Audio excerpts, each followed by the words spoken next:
नमस्कार, मैं हूं आपके साथ अंकिता पाल। बुलेटिन की शुरुआत करते हैं। मुख्यमंत्री पुष्कर सिंह धामी एफटीआई परिसर पहुंचे, जहां पर बीजेपी विधायकों और पार्टी कार्यकर्ताओं ने उनका जोरदार स्वागत किया है। और साथ ही आपको यह भी बताते चले कि सीएम धामी ने एफटीआई सभागार में अधिकारियों संग बैठक की है और इस बैठक में मुख्यमंत्री ने जल जीवन मिशन के कार्यों को जल्द पूरा किए और हल्द्वानी शहर और उसके आसपास के क्षेत्र में चल रही है। हल्द्वानी अब धीरे धीरे एक मैं कहूँ कि एक बड़ा सिटी और इसको ये कह सकते हैं कि एक मेट्रो सिटी की तरह डेवलप हो रहा है। और उसमें जो जरूरी चीजें हैं उसमें एक सिटी फॉरेस्ट भी हमारा है, जो लगभग 17 एकड़ से अधिक जमीन पर ये पूरी तरह से डेवलप होगा। और इसके डेवलप होने से शहरवासियों को, हमारे यहाँ के बच्चों को, सबको एक पर्यावरण की दृष्टि से भी एक अच्छा स्थान यहाँ पर मिलेगा। लोग तमाम प्रकार की गतिविधियां यहाँ पर कर पाएंगे। बच्चों के लिए यहाँ पर केदारनाथ विधानसभा उपचुनाव में जीत के बाद में बीजेपी की नवनिर्वाचित विधायक आशा नौटियाल ने, आपको बताते चले कि संविधान सभा में विधायक के रूप में शपथ ली और विधानसभा अध्यक्ष ऋतु खंडूड़ी भूषण ने उन्हें शपथ दिलाई है। मुख्यमंत्री पुष्कर सिंह धामी ने बाबा केदार को नमन करते हुए कहा कि केदारनाथ की जनता ने जिस आशा और उम्मीद के साथ बीजेपी प्रत्याशी आशा नौटियाल को जीत दिलाई, उसका आभार प्रकट करती हूं। मैं सबसे पहले तो बाबा केदार को नमन करता हूं। उनके आशीर्वाद से श्री केदारनाथ विधानसभा की देवतुल्य जनता ने श्रीमती आशा नौटियाल जी को विधानसभा में भेजा है, अपना सदस्य बनाया है। आज उन्होंने अपनी विधिवत रूप से आज शपथ ली है। मैं उनको बहुत शुभकामनाएं देता हूं, बधाई देता हूं। और जो अपेक्षा, आशा और जो विश्वास श्री केदारनाथ विधानसभा की जनता ने श्री आशा नौटियाल जी में, भारतीय जनता पार्टी में व्यक्त की है, या जो अपेक्षा की है, हम पूरे संकल्प के साथ उसको आगे बढ़ाएंगे, धरातल पर उतारेंगे। जो विकास के काम हैं, उन विकास के कामों को और तेज गति प्रदान करेंगे। पहले भी श्री केदार धाम का नवनिर्माण, पुनर्निर्माण हमारे आदरणीय प्रधानमंत्री जी के नेतृत्व में तेज गति से चल रहा है और 2014 की प्रलय के बाद के आशीर्वाद से ये जीत हुई है और ये जीत केदारनाथ विधानसभा में विकास कार्यों की जीत हुई है। हमारे देश के प्रधानमंत्री आदरणीय मोदी जी के, आदरणीय धामी जी के विकास कार्यों पर लोगों ने मोहर लगाई है और निश्चित तौर पर आगे भी हमारा विकास के हर कोने, जहाँ भी विधानसभा क्षेत्र में जो भी गाँव में विकास चलते रहते हैं, उन गाँवों को विकास की गति में आगे बढ़ाने। जी अच्छा है। पुरानी नेत्री हैं और तीसरी बार जीत कर आई हैं।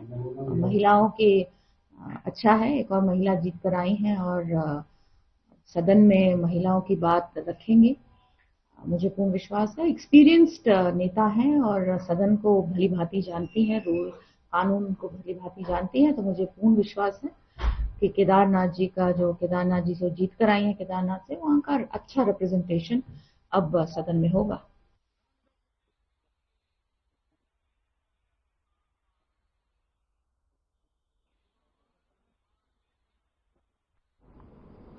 ऋषिकेश एम्स परिसर में तैनात सुरक्षा कर्मियों द्वारा मरीजों, तीमारदारों, आगंतुकों के साथ में दुर्व्यवहार की खबरें अक्सर सामने आती रहती हैं, जिसको लेकर आपको यह भी बताते चलें कि एम्स प्रशासन ने जनसंपर्क अधिकारियों द्वारा दखलंदाजी कर मामले को सुलझा दिया। इस सिलसिले में अब पत्रकारों के साथ भी सुरक्षा कर्मियों द्वारा दुर्व्यवहार करने का मामला सामने आया। उक्त घटना को लेकर स्थानीय पत्रकारों ने प्रेस क्लब ऋषिकेश के पदाधिकारियों संग जनसंपर्क कार्यालय के बाहर धरना दिया है।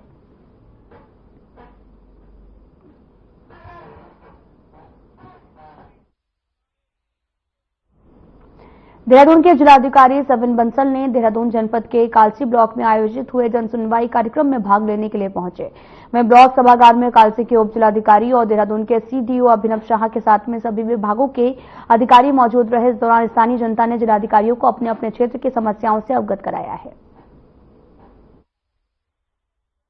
देखिए, इस तरह के जो हमारे जन संवाद के कार्यक्रम हैं, चाहे जनता दर्शन है, मल्टीपर्पज कैंप्स हैं या फील्ड विजिट्स हैं, इंस्पेक्शंस हैं, उनका उद्देश्य सिर्फ इतना ही है कि जो हमारी गवर्नमेंट स्कीम्स, वेलफेयर प्रोग्राम्स चलवा रही हैं, इतना हमारा इन्वेस्टमेंट होता है, सोशल इन्वेस्टमेंट है, कैपिटल इंफ्रास्ट्रक्चर पे इन्वेस्टमेंट है। फिलहाल यहाँ रुकते हैं छोटे से ब्रेक के लिए।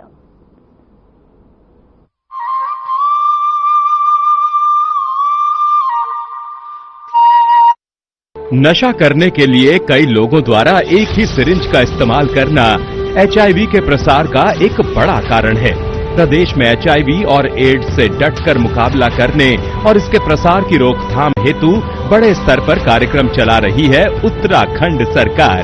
राष्ट्रीय एड्स नियंत्रण कार्यक्रम के तहत उत्तराखंड राज्य एड्स नियंत्रण सोसाइटी पूरे जोरों पर अपनी गतिविधियों का संचालन कर रही है। इंजेक्शन से नशा करने वालों यानी IDU के लिए राज्य में NGO के माध्यम से लक्षित हस्तक्षेप यानी TI प्रोजेक्ट लागू किया जा रहा है। इसके तहत 7 TI NGO के माध्यम से 2000 से अधिक ऐसे लोगों की मदद की जा रही है जो इंजेक्शन से नशा करते हैं। TI कार्यक्रम के तहत इन लोगों को काउंसलिंग, HIV और syphilis screening, abscess management, needle syringe के नुकसान को कम करने वाली सेवाएं जैसी कई जरूरी सुविधाएं प्रदान की जाती हैं। नशीली दवाओं की लत के शिकार लोगों के परिजनों से मिलकर भी उन्हें मोटिवेशनल सपोर्ट दिया जाता है। निडल सिरिंज एक्सचेंज प्रोग्राम यानी NSEP के तहत NGO कर्मी नशीली दवाओं के इंजेक्शन लगाने वालों को नई सुई और सिरिंज मुहैया कराते हैं और पुरानी व इस्तेमाल की गई सुई और सिरिंज एकत्र करते हैं। साथ ही प्रशिक्षित चिकित्सा अधिकारी की देखरेख में ओपियोइड सब्स्टिट्यूशन थेरेपी यानी OST भी दी जाती है। राज्य के सरकारी अस्पतालों में 8 OST सेंटर हैं जो देहरादून, रुड़की, हरिद्वार, रामनगर, नैनीताल, रुद्रपुर, काशीपुर और सितारगंज में मौजूद है। साथ ही 2 सैटेलाइट OST सेंटर भी हैं जो दूर दराज के इलाकों में OST की सुविधा देते हैं। इंजेक्शन से ड्रग्स का नशा छुड़ाने को हम हैं तैयार। HIV एड्स रोकथाम को तत्पर उत्तराखंड सरकार। प्रदेश के निवासी जिन खाद्य पदार्थों और दवाइयों का सेवन करते हैं उनकी गुणवत्ता सुनिश्चित करने की जिम्मेदारी है उत्तराखंड सरकार के food safety and drug administration के मजबूत कंधों पर। और विगत 5 वर्षों से ये जिम्मेदारी बखूबी ढंग से निभा रही है FDA का नवनिर्मित भवन सहस्त्रधारा रोड देहरादून में मौजूद है। ये सरकारी औषधि परीक्षण प्रयोगशाला दवा के नमूनों के परीक्षण में उपयोग किए जाने वाले नवीनतम और अत्यधिक उन्नत उपकरणों से लैस है। दवा के नमूनों में माइक्रोबियल टेस्ट के लिए नए दिशा निर्देशों के अनुरूप एक नवनिर्मित पूरी तरह सुसज्जित माइक्रोबायोलॉजी लेबोरेटरी भी स्थापित की गई है। इतना ही नहीं, खाद्य नमूनों में अवशिष्ट एंटीबायोटिक दवाओं, कीटनाशक और भारी धातुओं का पता लगाने के लिए GCMS, ICP-MS, LC-MS जैसे उच्च स्तरीय उपकरण भी state food and drug testing laboratory में लगाए गए हैं।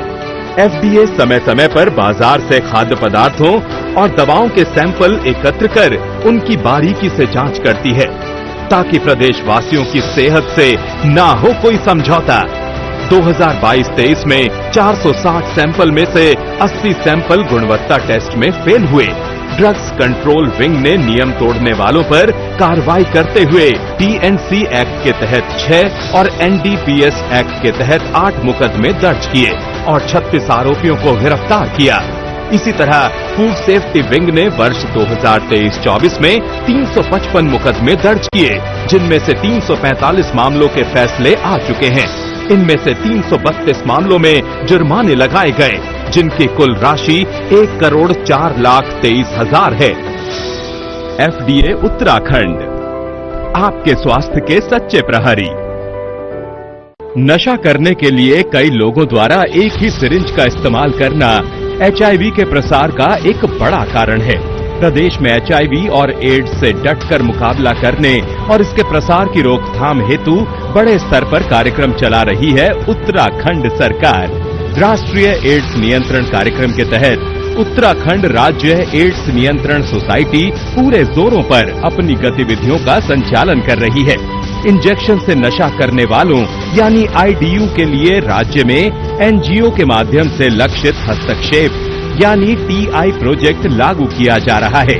इसके तहत 7 टीआई एनजीओ के माध्यम से 2000 से अधिक ऐसे लोगों की मदद की जा रही है जो इंजेक्शन से नशा करते हैं। टीआई कार्यक्रम के तहत इन लोगों को काउंसलिंग, एचआईवी और syphilis screening, abscess management, needle syringe के नुकसान को कम करने वाली सेवाएं जैसी कई जरूरी सुविधाएं प्रदान की जाती हैं। नशीली दवाओं की लत के शिकार लोगों के परिजनों से मिलकर भी उन्हें मोटिवेशनल सपोर्ट दिया जाता है। निडल सिरिंज एक्सचेंज प्रोग्राम यानी एनएसईपी के तहत एनजीओ कर्मी नशीली दवाओं के इंजेक्शन लगाने वालों को नई सुई और सिरिंज मुहैया कराते हैं और पुरानी व इस्तेमाल की गई सुई और सिरिंज एकत्र करते हैं। साथ ही प्रशिक्षित चिकित्सा अधिकारी की देखरेख में ओपियोइड सब्स्टिट्यूशन थेरेपी यानी ओएसटी भी दी जाती है। राज्य के सरकारी अस्पतालों में 8 ओएसटी सेंटर हैं जो देहरादून, रुड़की, हरिद्वार, रामनगर, नैनीताल, रुद्रपुर, काशीपुर और सितारगंज में मौजूद है। साथ ही 2 सैटेलाइट ओएसटी सेंटर भी हैं जो दूर दराज के इलाकों में ओएसटी की सुविधा देते हैं। इंजेक्शन से ड्रग्स का नशा छुड़ाने को हम हैं तैयार। एचआईवी एड्स रोकथाम को तत्पर उत्तराखंड सरकार।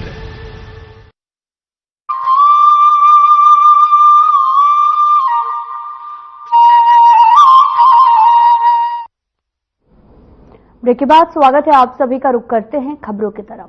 पहाड़ों की रानी मसूरी में निवासरत जौनपुर, जौनसार और साथ ही रवाई के निवासियों की संस्था अगलाड़ यमुना घाटी विकास मंच के तत्वाधान में उत्तराखंड के लोक पर्व बूढ़ी दिवाली का भव्य समारोह आयोजित किया गया। समारोह की शुरुआत डिप्सा पूजन और होलियात के साथ शुरू हुआ, जिसके बाद में पारंपरिक वेशभूषा में महिलाओं और पुरुषों का रासो, तांदी और धुमसू नृत्य भी जमकर किया। वहीं कार्यक्रम के अंत में महिलाओं और पुरुषों के बीच में रस्साकस्सी का भी मुकाबला हुआ। इसमें महिलाओं ने बाजी मारी। इस बीच मसूरी के पूर्व नगर पालिका अध्यक्ष मनमोहन सिंह मल और साथ ही स्थानीय निवासी मीरा सकलनी ने भी कहा कि उत्तराखंड की लोक संस्कृति को बचाने में जौनपुर, जौनसार और रवाई का विशेष योगदान है।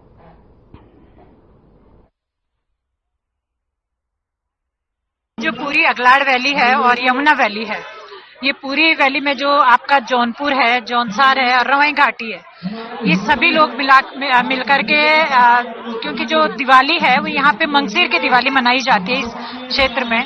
और एक ये मंगसिर की जो दिवाली है वो जो दिवाली होती है पूरे देश में जो दिवाली मनाई जाती है उसके 1 महीने बाद ये दिवाली मनाई जाती है। तो आज से ये दिवाली शुरू हो रही है, पूरी 1 हफ्ते तक ये दिवाली चलती है।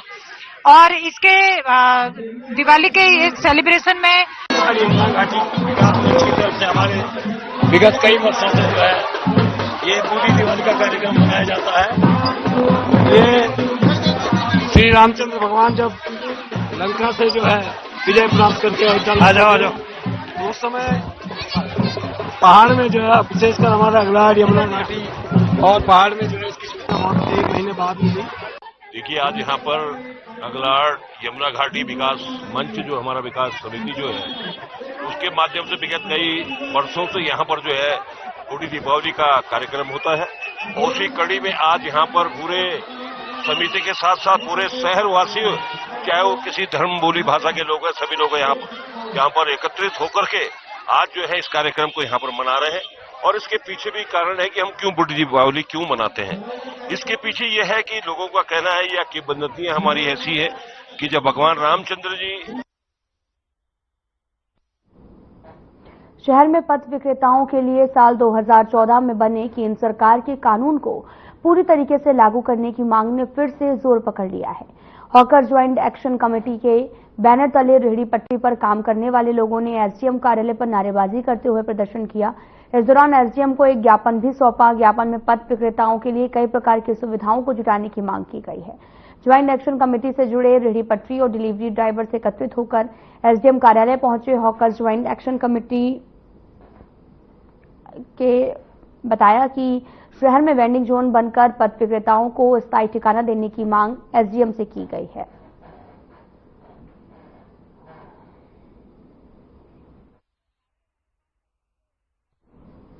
स्कूल वाहनों के खिलाफ चलाया गया चेकिंग अभियान क्षेत्र में स्कूल वाहनों की ओवर स्पीड और नियमों के विरुद्ध चलने की शिकायत पर एआरटीओ ने जगह जगह औचक चेकिंग अभियान चलाया है और जिसके तहत 27 वाहनों पर चालानी कार्रवाई करते हुए 2 वाहनों को सीज भी किया गया। एआरटीओ मोहित कोठारी ने बताया कि सभी वाहन नियमों की अनदेखी कर स्कूली बच्चों का परिवहन कर रहे हैं।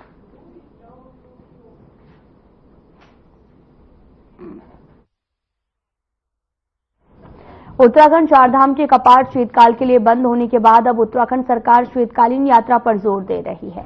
शीतकालीन यात्रा के दौरान श्रद्धालु चारधाम के कपाट बंद होने के बाद प्रवास स्थलों पर दर्शन कर सकेंगे। इसके लिए उत्तराखंड सरकार ने भी प्रयास शुरू कर दिए हैं।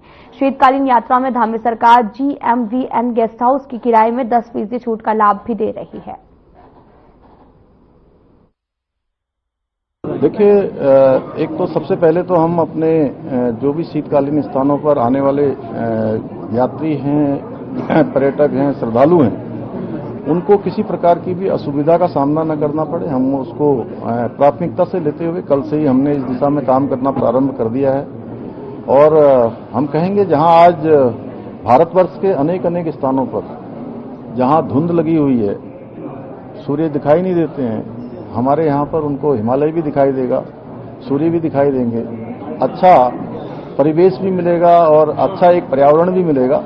तो हम सबको आमंत्रित करेंगे और मैं स्वयं भी प्रयास करूंगा कि अनेक स्थानों पर जाऊं। हमारे मंत्रीगण भी जाएंगे, हमारे संगठन के आदरणीय अध्यक्ष जी श्री महेंद्र भट्ट जी स्वयं भी, क्योंकि उसी घाटी में उसी स्थानों पर पले बड़े हैं।